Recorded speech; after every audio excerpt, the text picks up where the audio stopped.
What's up mga kigeng-geng? It's been a long time. So, Day in My Life Part 5 na ta with, lamia ay, bubuhatag tuna cucumber salad. Siyempre ako ang version, so kailangan natong pipino or cucumbers, gihugasan na mga kigeng-geng, then i-slice into ing ana siya, basta ana. Ana lang, bahala mo sa inyong slice.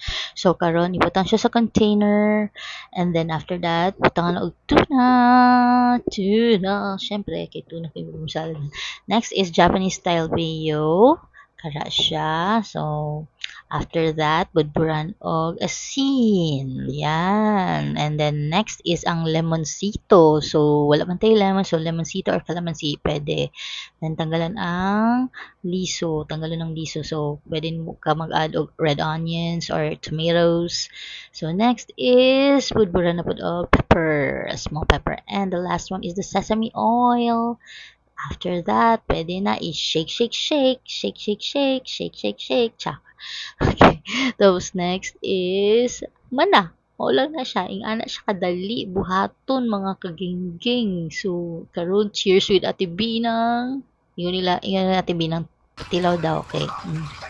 Wow, may sound crunchiness ba na? Oh. The next is lami gyapon. Next is kaon na pod.